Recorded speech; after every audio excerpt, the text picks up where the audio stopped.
Hi, I'm Scott from scottguitar.com. In this session, I'm going to teach you about bar chords and an easy way to remember how to play them. We're going to keep it easy because the hard part is physically putting it together. So let's zoom on in and get started.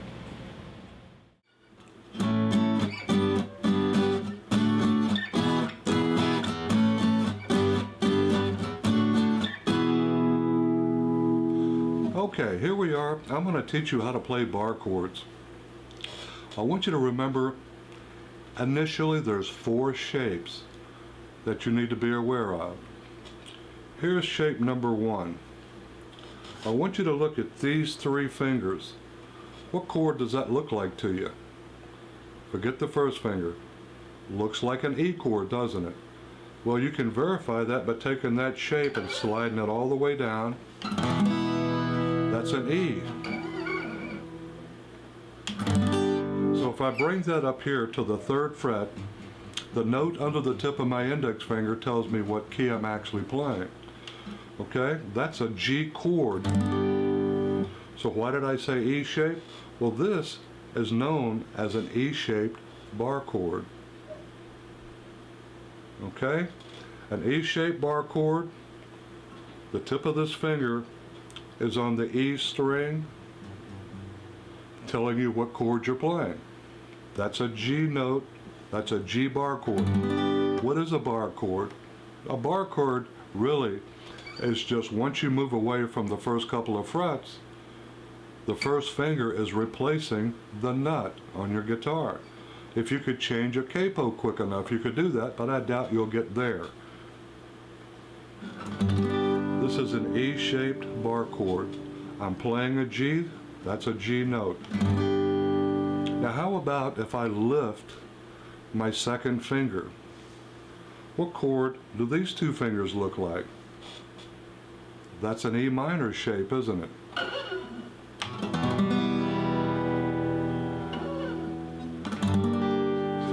That just turned that G chord I made into a G minor.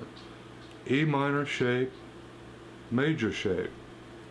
So the first thing you want to do when you're making your bar chord, to be able to find it, you need to know the notes on the top string and the A string. The first note here is E, the very next note is F. E and F are neighbors. Anywhere you play it on the guitar, E and F are neighbors. 2 frets is G, 2 frets is A, 2 more frets is B, B and C are neighbors. Back to 2 more frets, to D, and then E at the double dots on your guitar or double markers. That's the famous 12th fret. That means that everything you just did from here to here starts all over again.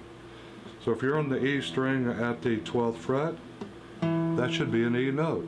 If you're on the A string at the 12th fret, that should be an A note. So let's say we want to find an A bar chord. The first thing that you need to think about, and there is a thought process, and it'll get real fast, don't worry about that, is put the tip of this finger, your index finger, on an A note. In this case, it's the E string at the 5th fret. I found that on the E string, I'm going to make an E shape. If I want an A minor, tip of the finger on the A string, or A note, E string. I found that on the E string, so I'm going to make an E minor shape. That makes that an A minor chord. Remember, the E minor or the E that we're referencing is only the shape. It's not the name of the chord. So make sure that you know your notes on the top string and practice finding them. What might take you 20 seconds to find, if you practice thinking, that time will get significantly shorter. So practice thinking. The next chord we're going to do is we're going to use the A string. You got the A note, and the 2nd fret is a B. Remember, B and C are neighbors anywhere you play them. 2 frets to D, 2 2 frets to E. Remember, E and F are neighbors. 2 frets to G, 2 frets to A.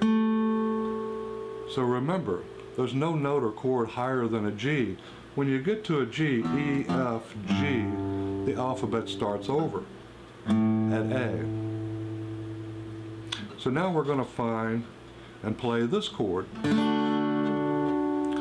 I'm pressing the A string with my index finger. This finger is holding down 3 strings, the D, G, and B. Now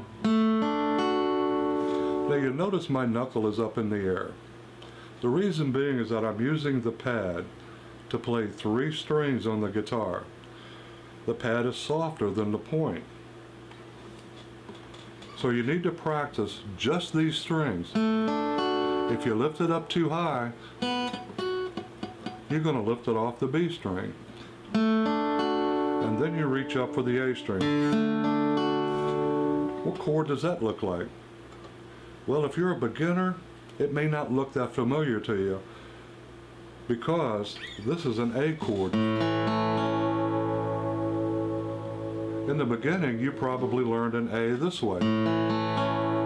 But in rock, where things are moving a little bit faster, you can use one finger to make an A chord.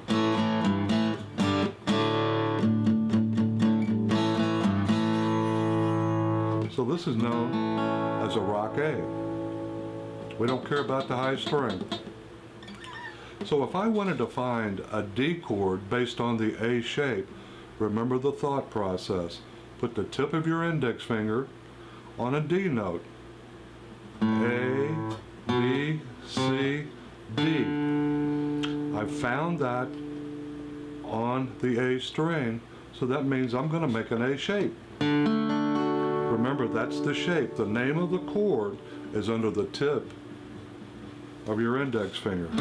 If I wanted to make an E, I would take a D up 2 frets. Or if I wanted to make a C, now how do we turn this into a minor? Well, remember how we turned an E shape into an E minor shape? We're going to turn this A shape into an A minor shape.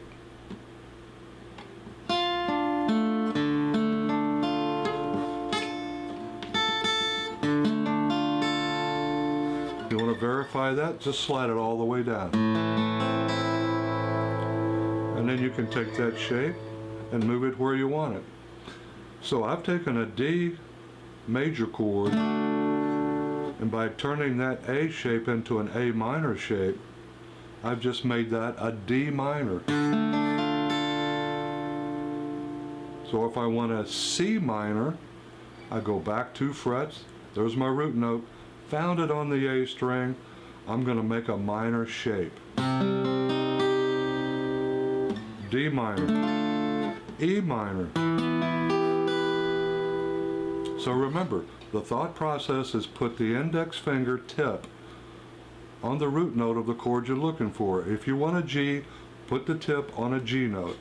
You found it on the E string, you make an E shape. Okay, if you're looking for an E, if you put the tip of that finger on an E note, okay, this is the A string at the 7th fret, you tell yourself then, I found that on the A string, I'm going to make an A shape. You see, the string that you find it on and the shape go hand in hand. And then how you get good at these chords. You need to practice going from one to the other.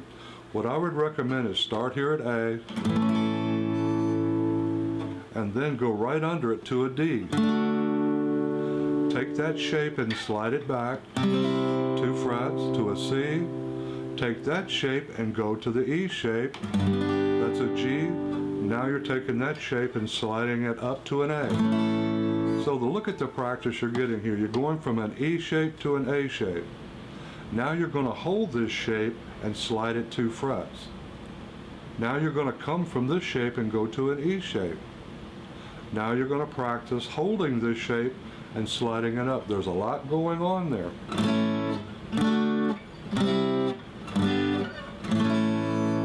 now you can do the same with minors. A minor, D minor, C minor, G minor, back to A minor. So you're practicing going in and out of chords. Okay, now remember, if you want to get there fast, slow down now. Give your brain and your hand a chance to understand what you want to do. Okay, that's going to do it for the barre chord lesson. And I want you to come visit me at scottguitar.com, where I also offer Skype lessons. So I'm glad you stopped by, and we will see you later. Thanks.